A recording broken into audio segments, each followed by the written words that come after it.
Come on down to the Law Student Lounge with your host, attorney Ryan McKean, where law students like you tell their stories. So pull up a chair and join us in the lounge. Hello, everyone. I am so excited to be here in the Law Student Lounge. Today I'm with Alexis Silva. Alexis is a 1L at University of Connecticut School of Law. Hi, Alexis. Hi, Ryan. Thanks for having me on. Now, I had the privilege of meeting Alexis at a career fair at UConn last week, which was awesome. So many awesome students. As a lawyer, it just always invigorates me to be around law students like Alexis and see sort of the future of the profession. So I was so thrilled when she said she'd come on the show. And so, Alexis, with that introduction, tell us about yourself. Yeah, so I'm a first generation law student. I'm born and raised in Connecticut. I got my undergraduate degree in December of 2022 from Eastern Connecticut State University. I majored in business administration with a minor in management and a concentration in pre-law. Then I decided to apply to University of Connecticut School of Law. I got in and here we are. Awesome, awesome. So what was it that really spoke to you about going to law school? Yeah, so my entire life, I kind of had an inkling that I wanted to be an attorney. It started when I was younger. In middle school, we did like this mock trial for one of the books we were reading, and I was the plaintiff's attorney. And the teacher was like, "Wow, you'd be such a great lawyer." And I that kind of stuck with me for a little bit. So when I got to college, I decided I would minor in pre-law so that I could kind of get a taste for what the classes are like before really fully committing myself to law school. I really like the idea of being able to help people in their time of need. I'm not exactly sure where I'm going to go with my law degree, but I just know I want to work with people and try to make their lives better. Awesome, awesome. That's really where I came at it too. I wanted to help people and my hands aren't steady enough to be a surgeon, so like it was. Where did you go to undergraduate? Eastern Connecticut State University. Awesome. And now you did a pre-law program. And so some folks out there, we have a lot of listeners who are thinking about going to law school and they're curious, and we've I think this is probably about our 20th episode. And just from knowing all the lawyers I know, like people come at law from all sorts of backgrounds, some science majors, engineers, English majors, language arts. I mean, just every sort of background.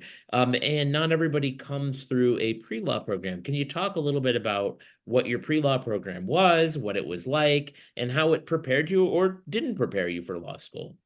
Yeah, absolutely. One of the things that I loved about when I came to UConn was hearing what everybody's major was. Like you said, there's English and science. I don't think there's any correct major or minor or concentration you really need to get into law school.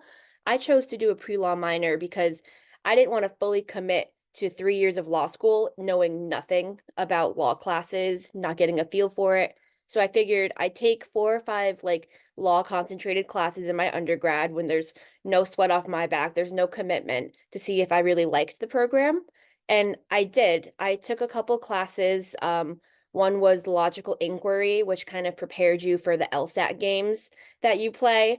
And then I also took law and society, which kind of was a really basic introduction to the structure of the legal system, the branches of government, what a case and trial goes like. And then I also took a class that was about judicial process, which is a deeper dive into what it's like to be on a jury and what it's like to deal with your clients and stuff like that.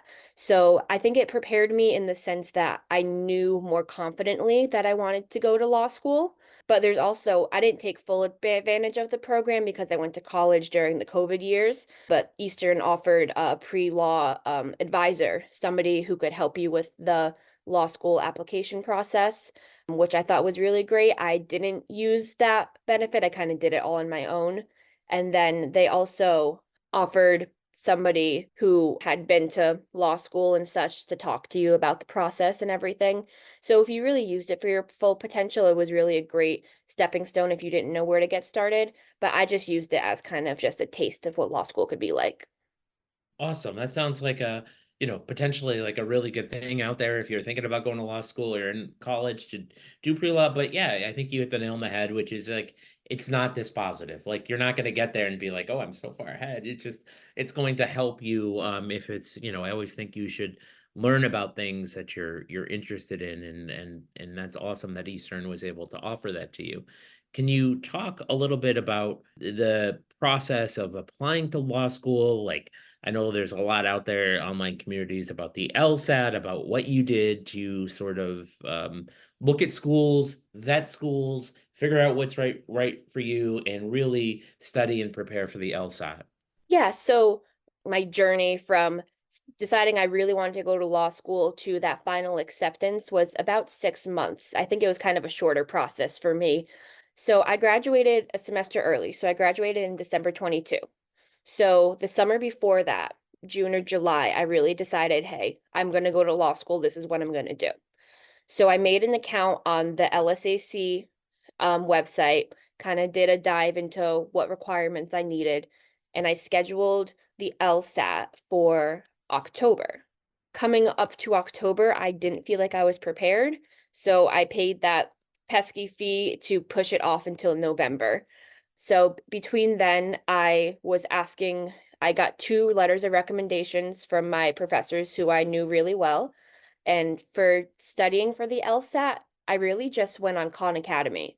They offer free LSAT type questions and practice tests.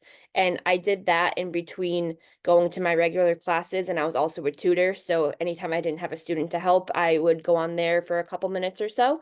And I feel like that really prepared me. I didn't pay for any of those additional supplements, but I've heard they really helped other students. So took the LSAT in November. That was November 1st, I believe, and I got my score back November 30th.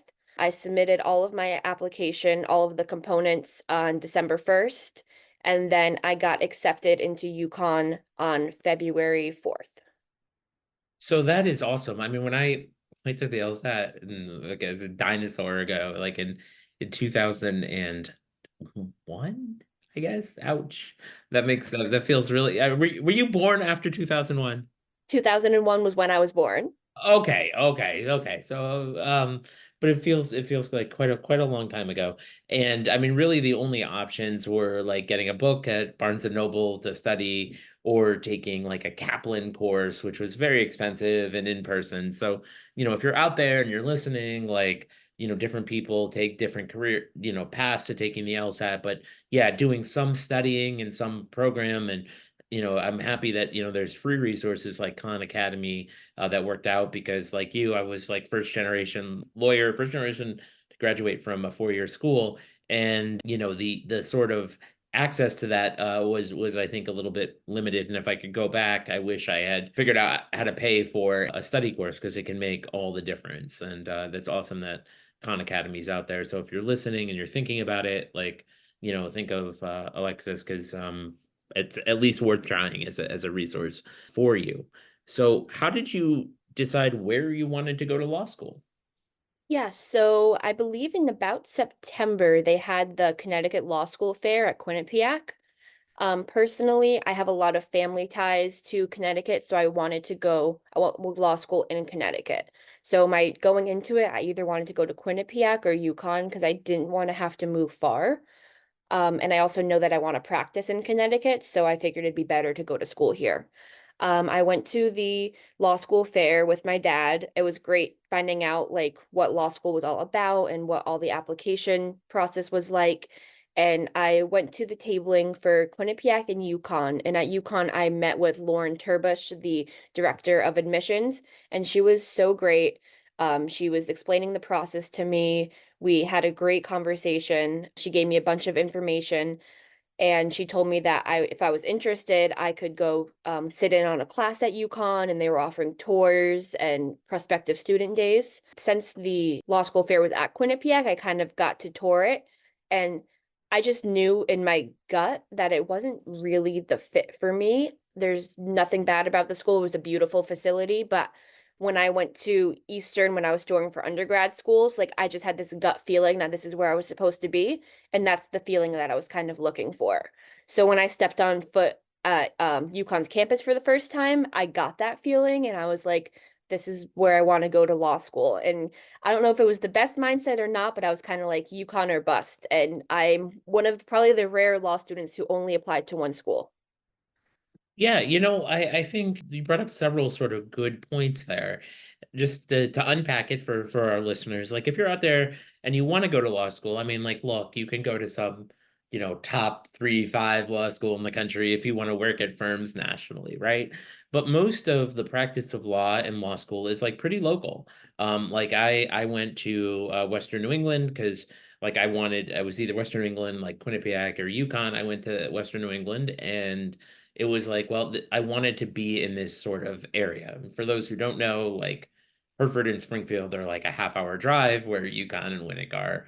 And like 90% of lawyers that I interact with in the community or have are really from Western New England, UConn, or Quinnipiac. So there's a sort of a strong alumni base in those areas. So going to where it is that you want to practice, like if you know, like it's incredibly useful because the law schools have connections there. You know, your commonality even with, you know, people who you may be interviewing with. Oh, did you have Professor so and so? I mean, all of that, you know, it's not the end of the world, but all things equal, it's like you're better off like if you went to say University of Hawaii, right? Hawaii is a very far place away from Hartford, Connecticut in every which way. You know, you're not going to have that sort of built-in base there. So knowing where you want to practice or where you think you might want to live after law school is a very good thing. And look, in any market, you're going to get lawyers who are successful from all over. I know lawyers from California or Indiana who practice in this area, and they do fine too. But just as you think about it, those opportunities for those externships, those internships, those interviews, being local is of sort of I think good value. Um, you know, and the other thing that you touched upon, which is something that like I think um is valuable both in life and law, which is to trust your intuitive judgment when you know or think something is right. Because you know, so often we can especially if you go through, you know, we'll go through law school, become a lawyer, we can sort of overanalyze things and get all caught up in things that may or may not matter, but there is an intuitive level of judgment and intelligence where you're like, you know, your brain's taking all these factors and is like, no, this is right for me. You know, sort of, I think it's worth it to listen to that side of your brain. Even, you know, when you're out there and you're practicing law, deciding what clients to take on, deciding, you know, a whole host of things. Like sometimes our sort of gut instincts can tell us a ton, and then try to work backwards and unpack that. So good for you. Thank you. So, Alexis, can you tell us? I also graduated early from college. I finished up in December, which I always think was like a big mistake because I was like, why did I want to end college early? Like, that was not the super smart move for me, but I wanted to get to work and I wanted to do it. So, what did you do after you graduated from college? Yeah, so the summer before my last semester, I started working for Dime Bank as a bank teller. They offered a summer employment opportunity, and I really enjoyed that. So when I was in my last semester, they kept me on as a teller, just working Saturdays, so I could keep my foot in the door. And then by time graduation came, a full-time position opened up. So I worked at the Dime Bank branch in East Lyme, Connecticut from December until August when law school started. And so part of me feels like, why did I graduate early? But in the grand scheme of things, I saved a semester's worth of tuition and I was able to bank up some money from my full-time job because now that I'm in law school, I don't have the ability to work full-time. And it also gave me kind of a small break from undergrad to law school. Like didn't have to do homework for like 9 months, and that was pretty refreshing, but it wasn't too long that I kind of got out of the motion of things and forgot what I was doing. So I enjoyed being able to work full time and get my foot in the real full-time workforce. So I don't regret it, and I've made some great friends along the way, which is really great. Yeah, I mean, it worked out so well for me. I was in the same position. I wanted to save up some money. So getting a job, I worked at Enterprise Rent-A-Car. I learned a ton of skills that I use to this day in my business. I learned a ton of skills. I learned, sales that are just generally effective when, like, look, as lawyers, we're trying to persuade people to buy our point of view in a way. And so learning some of those skills, learning some of those business marketing skills, all of which proved super valuable. But, I think that that's insightful, especially as somebody who's, first generation. Yeah, that extra tuition, all of it adds up. Saving money, all of it adds up. And I mean, truly, it did turn out to be sort of a real benefit to my career in ways that I could not have seen at the time. So definitely like better than taking like a basket weaving course, but we're all on our journeys, and that is one I think that's pretty common for first generation law students. Now, as a first generation law student, did you know any lawyers growing up or anything? Were there any sort of role models for becoming a lawyer? So I personally didn't know any attorneys in my life that well. I had talked to a few about the process when I got more serious in my commitment. I didn't have any formal attorney role models, but my parents were very big supporters and they still are to this day. My dad has worked as a full-time blue collar working man his entire life. He's a mechanic who's moved his way up and has created a great life for us. And my mom works in the school system. And they always said that no matter how far you want to go with your education, we'll be there to support you. They were really hands-on in the process of looking at law schools and seeing what the whole journey is kind of like. So although I didn't have any really legal influence in my life, I think my family support system was plenty. Yeah, same. I mean, sort of similar story to me, which is that my parents were very supportive of education. I think that they really wanted me to have opportunities that they didn't have, and having that support, even though they didn't have like the connections or the ability to sort of guide, having somebody there who was there to encourage, I think made a ton of difference for me. No, it absolutely does. Because still to this day, they're letting me live at home while I commute to school. So I'm saving some money there. And they're always like, tell me about school, tell me about your classes. And also my friends and my boyfriend, they're all very supportive of it. So it's great to surround yourself with people who may not necessarily know what law school is all about, but they're willing to learn and be there for you. Absolutely. Absolutely. Absolutely.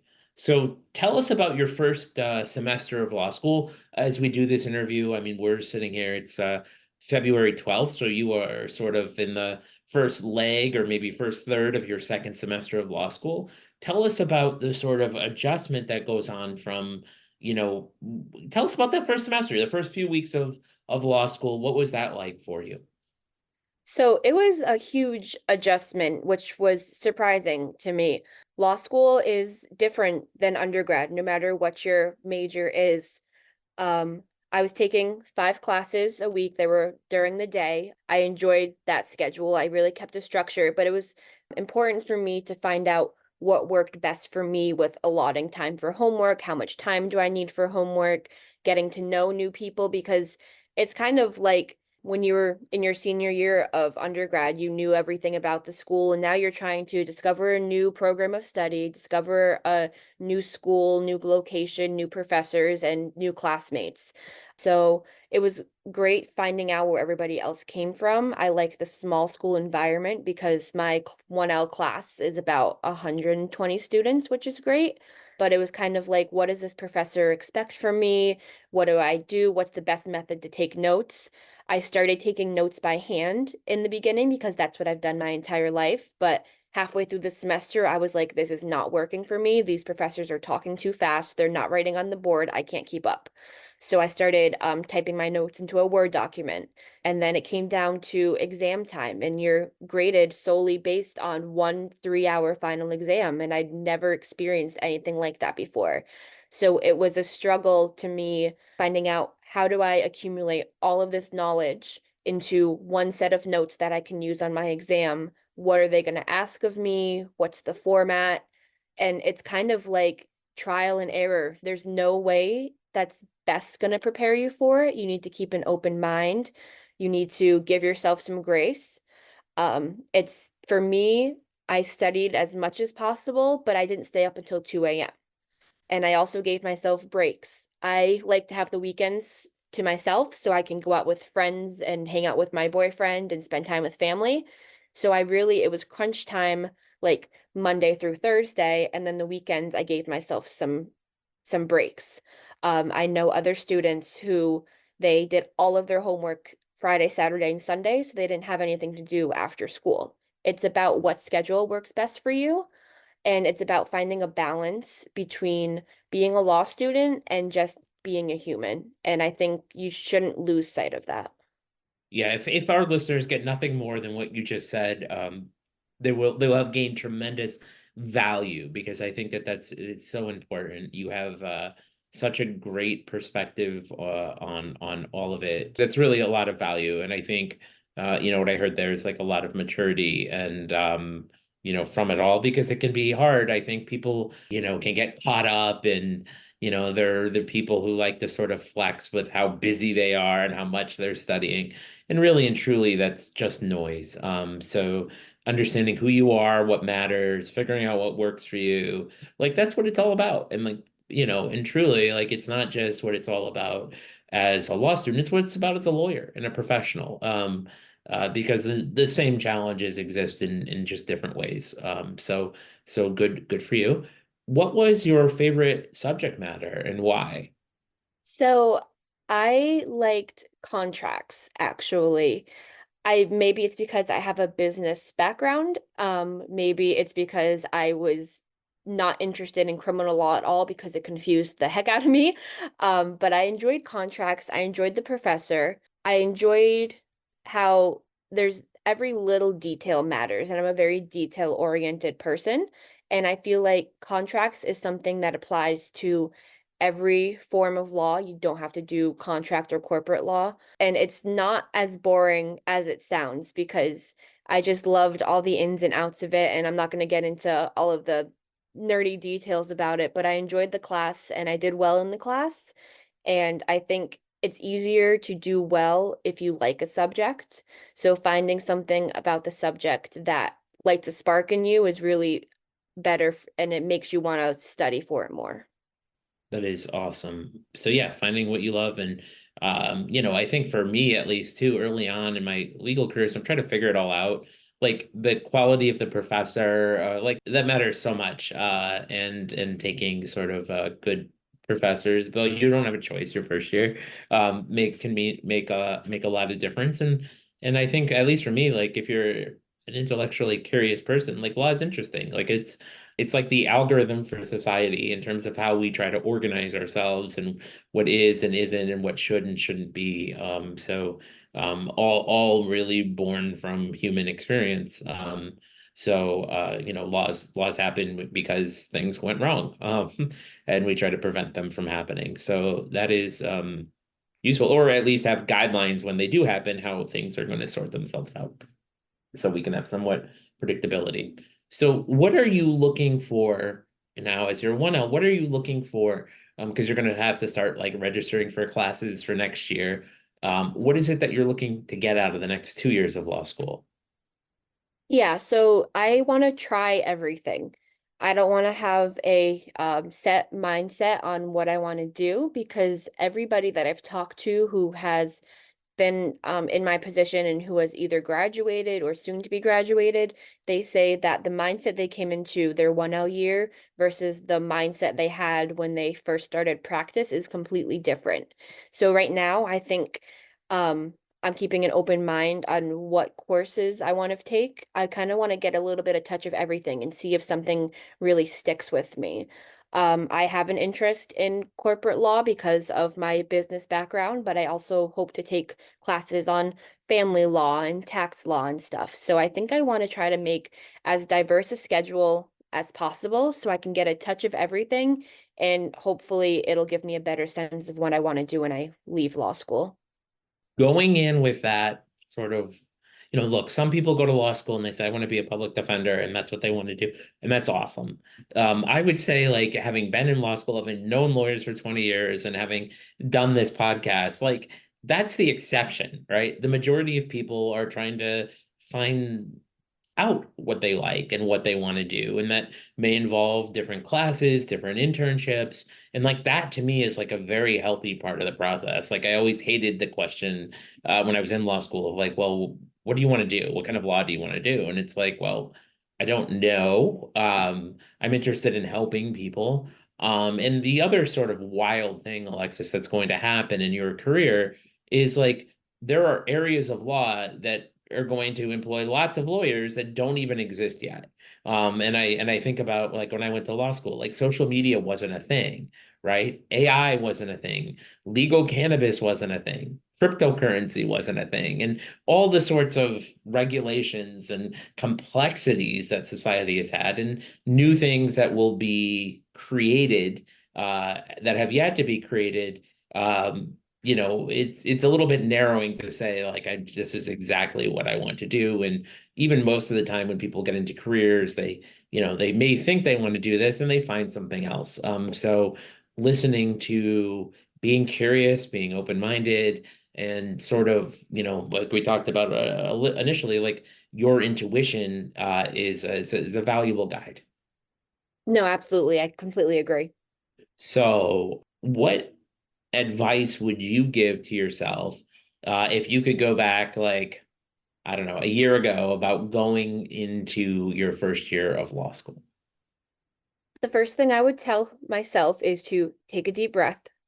Everything is going to be fine, and everything happens for a reason. You're going to carve your own path and find your own way.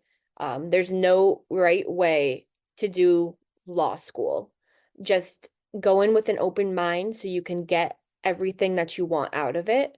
And it's going to be trial and error, and it's not all going to be fun. I struggled in the beginning with the new classes and what professors wanted of me, and being on call scared me. And it's just about harnessing all of that. You have the skills to get there. If you've been accepted into law school, then you're there for a reason.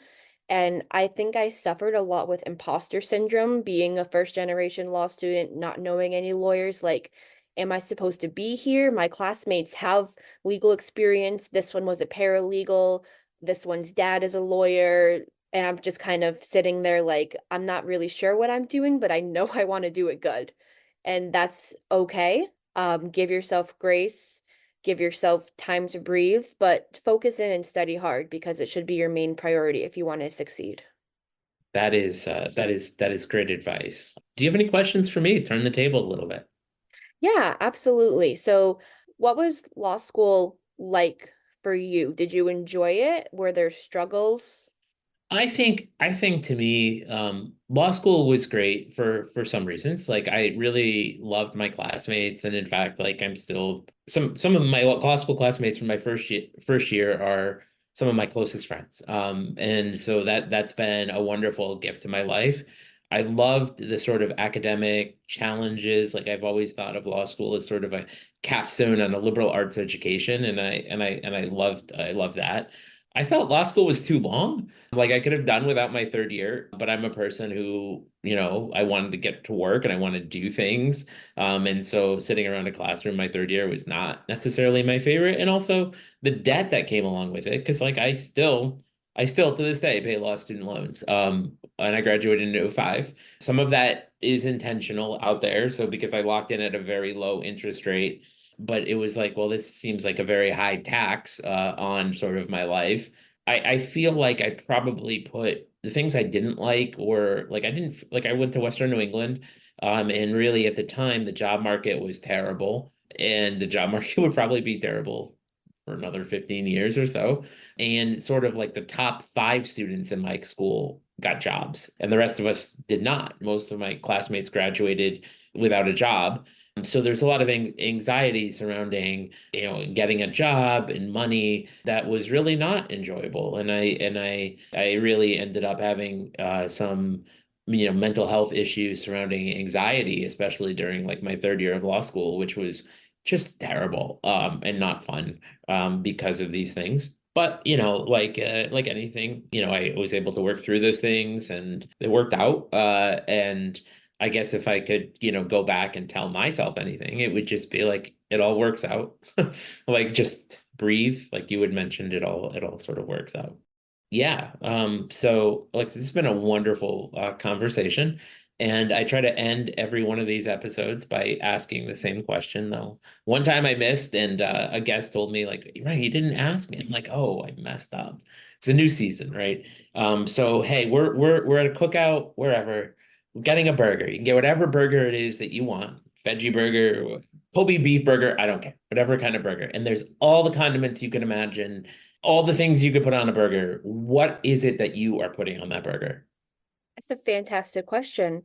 I'm doing a classic all beef burger, medium well, piling lots of cheese on it, tomatoes, lettuce, and a little bit of ketchup, a little bit of mustard. I'm kind of a classic girl when it comes to that. There is no wrong answer to that question, and that sounds delicious. For me, I mean, yeah, I like some grilled onions, some pickles, some mustard, some mayo, ketchup and mayo. I mean, it's all good. I mean, there's not a whole lot of wrong answers, but classic is classic for a reason because it is awesome. So, Alexis, I hope you have a fantastic rest of your semester. I think anybody who listens to this going to get a lot out of it, especially if you're out there and you're first gen and you're trying to figure it all out. Like, hey, for my fellow first gen peeps out there, like, it's going to be okay. It's going to be okay. Listen to Alexis and breathe. And I hope you all out there have a wonderful rest of your day. All right. Thanks for having me, Ryan. It's been great getting to share my journey with everybody. Thank you, Alexis. Thank you for joining Ryan McKeen in the Law Student Lounge, where real law students talk about their real lives. Are you a law student with a story to tell? Learn how you can share your story with us in the episode description. And join us next time in the Law Student Lounge.